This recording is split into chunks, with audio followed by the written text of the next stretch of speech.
wouldn't it be sad, Atlanta, to learn that there was a way to have more than one buyer on the hook for your home?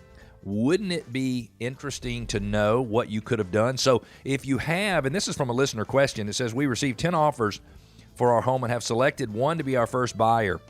My agent is discouraging me from negotiating with another offer as a backup because she is saying it's a waste of time. What are your thoughts? It is not a waste of time. This is Leroy in Doraville. And so it would be sad to learn after the fact that you could have had more than one buyer on the hook at the same time. Now, you can only have one buyer on the hook in primary position, but the reality is you can have a buyer on the hook in a backup position. In fact, there is a backup contingency exhibit that has been prepared by the Georgia Association of Realtors that can be included as part of the contract. And what it says is this: you've already entered into a contract with one buyer. And by the way, if you're listening, you might be thinking, well, what are the odds are that a deal will fall apart when it goes under contract today? Well, it's probably a 1 in 5 or a 1 in 4 chance the deal's going to fall apart.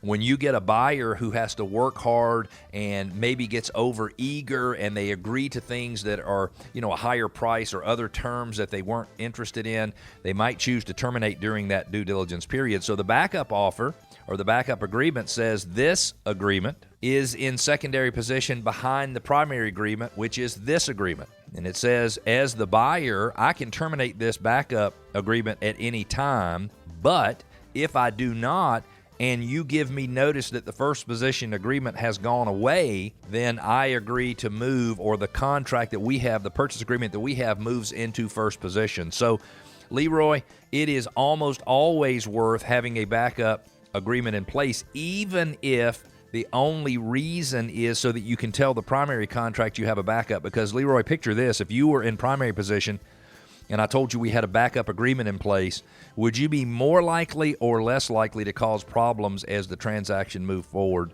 And the answer is you'd probably be less likely.